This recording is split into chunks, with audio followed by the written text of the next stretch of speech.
Ortalama 53-55 yıldır yapıyorum. Çekirdekten yetişmeyi. Çocuklar şu anda meslek alıştırma bir hevesi yok. Hep okuma derdindeler. Ama ben aileleri tasfiyem.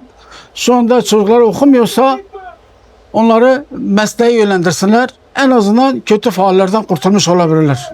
Meslek alıştırsınlar. Şu anda altın bileziktir. Herhangi bir meslek de olsa çocuk ekmek yiyebilir yani.